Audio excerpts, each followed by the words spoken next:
तितली। एक समय एक पेड़ पर एक कैटरपिलर रहता था।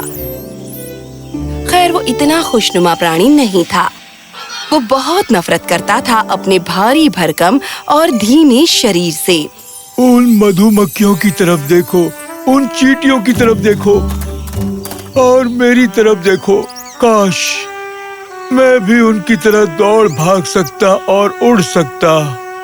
पर चाहे कितनी भी कोशिश कर ले, वो उड़ नहीं पाता था। वो बस रेंगता रहा और पत्तों को पेटू की तरह खाता रहा। शरारती चींटियों ने मदद नहीं की। हे, सुस्त और धीमे कैटरपिलर, तुम कितना खाते हो? थोड़ा आराम करो और कुछ पत्ते हमारे लिए भी छोड़ दो। क्या करूं? मैं सारा समय इतना भूखा महसूस करता हूँ। खाओ नन्हे बच्चे, ये सब बड़े होने की प्रक्रिया है। उसे और कितना पढ़ने की जरूरत है दादी माँ? बहुत ज्यादा। और वो कुछ इस तरह बढ़ेगा कि तुम उसे पहचान भी नहीं पाओगी। खाओ और सुखी रहो, किसी को अपने आप को परेशान ना करने दो।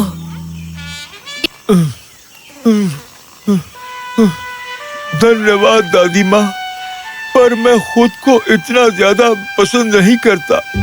अब ये कहकर तुम माँ प्रकृति का अनादर मत करो। उसने अपने सभी प्राणियों को जितना सुंदर हो सकता है उतना बनाया है। रुको, तुम्हें अभी भी बहुत ज्यादा बड़े होने की जरूरत है और तुम जैसे हो वैसे ही संपूर्ण हो, ये याद रखना। समझ गए ना तुम? कैटरपिलर रेंगता रहा और खाता रहा जब तक कि गर्मियों के बाद पतझड़ नहीं आ गया और वृक्षों ने अपने लाल, नारंगी और पीले पत्ते झाड़ दिए। ऐसा लगता था जैसे संसार नारंगी आग में दमक रहा है। जैसे जैसे पत्ते गिरे, नन्हे झिंगुर, बीटल्स और मधुमक्खियां पत्तों के साथ उड़ीं और उनका पीछा करती रहीं जमीन तक। कैटरपिलर भी उनका पीछा करना चाहता था, पर वो बहुत ज्यादा भारी था और इसके लिए वो अनुकूल नहीं था। वो बस धम से गिर जाता था।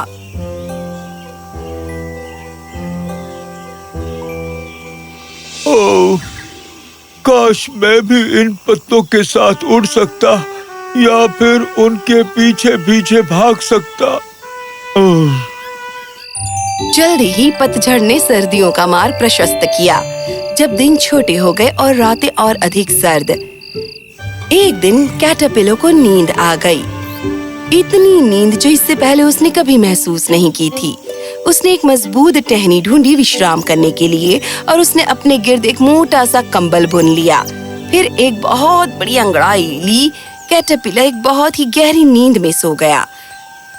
सर्दियां आईं और उसके साथ आई जैक फ्रॉस्ट। देखूं तो यहाँ पर क्या है? उसे अकेला छोड़ दो जैक फ्रॉस्ट। बेशक दादी माँ। फिर सर्दियों का राजा आया और उसने उस छोटे से प्राणी को देखा जो अपने कंबल में गहरी नींद में सोया हुआ था। हे नन्हे प्राणी, सो जाओ जब तक प्रकृति की माँ तुम्हारे ऊपर एक विशेष जादू चला रही है। सो जाओ। सर्दियां रही 4 लंबे महीनों तक और तब जब पूरे संसार ने विश्राम कर लिया, प्रकृति के छोटे छोटे दूत उमड़ आए हर सोए हुए फूल और कलियों को जगाने। वो सब प्राणी जो सर्दियों में कई महीने सोए रहते थे, सूर्य की गर्म किरणों ने बर्फ को पिघला दिया और पृथ्वी को अपनी गर्माहट और तेज से ढक दिया। हमारा कैटरपिलर भी उठ गया था, पर अब जब सर्दियां चली गई थीं, उसे अपने कंबल में सचमुच बहुत गर्मी महसूस हुई और वो उससे आजाद होकर निकलना चाहता था। नन्ही चींटी उसकी ओर देख रही थी। दादी माँ, वो इतने अरसे से सो रहा था, क्या वो कभी भी जागेगा? हाँ, वो जागेगा। रुको, वो हिल रहा है, वो जाग रहा है। बस देखो कि क्या हो रहा है। तो चींटी ने देखा, वो देख नहीं सकती थी कि कितनी कठिनाई से कैटरपिलर अपने कंबल को तोड़कर बाहर आने की कोशिश कर रहा है। ये बहुत ही परिश्रम का काम लगता था। दादी माँ, लगता है वो संघर्ष कर रहा है। चलो चलकर उसकी मदद करते हैं। ओह नहीं, यहीं पर रुको। ये मेहनत उसके लिए बहुत अच्छी है। बस यहाँ इंतजार करो और देखो, समझे? पर जैसा मैं कहती हूँ वैसा ही करो। 1 ही मिनट में तुम्हें पता चल जाएगा कि क्यों। ऐसा लगता था कि बहुत समय लग गया, पर अंत में उस कंबल में दरारें प्रकट होने लगीं और कैटरपिलर बाहर निकलने लगा। पर रुको, ये क्या था? ये क्या है दादी माँ? वो सुस्त मियाँ कहाँ है? क्या ये वही है?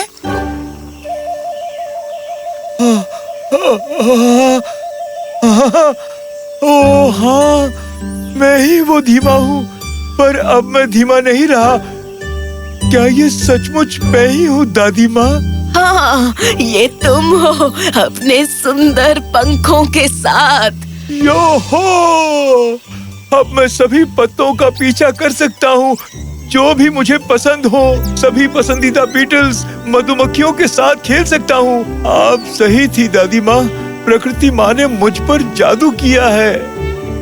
और प्रिय, वो संघर्ष जो तुमने देखा जब वो अपने कंबल से बाहर आ रहा था, वो बस अपने पंखों के लिए एक कसरत थी, ताकि वो मजबूत बन सके और उसे उड़ा सके। मैंने कभी सोचा नहीं था कि भारी भरकम धीमा कैटरपिलर कभी उड़ भी पाएगा। वो इतना सुंदर बन गया है। क्या बात है! क्या वो कैटरपिलर के रूप में भी प्यारा नहीं था? अब वो इतना खूबसूरत बन गया है, एक तितली के रूप में। हम सब लगातार बदलते रहते हैं, तो हमें कभी किसी को इस पैमाने पर नहीं आंकना चाहिए कि वो धीमा है या बदसूरत है या कुछ और है, क्योंकि अंत में हम सब स्वयं के एक बेहतर संस्करण बन जाते हैं। प्रकृति माँ ने बस जीवन को इसी तरह रचा है। हम लगातार मजबूत और सुंदर बनते जाते हैं, ना केवल दिखने में, पर उन सब अच्छी बातों में भी जो हम सब कर सकते हैं। इस सीख को हमेशा याद रखना।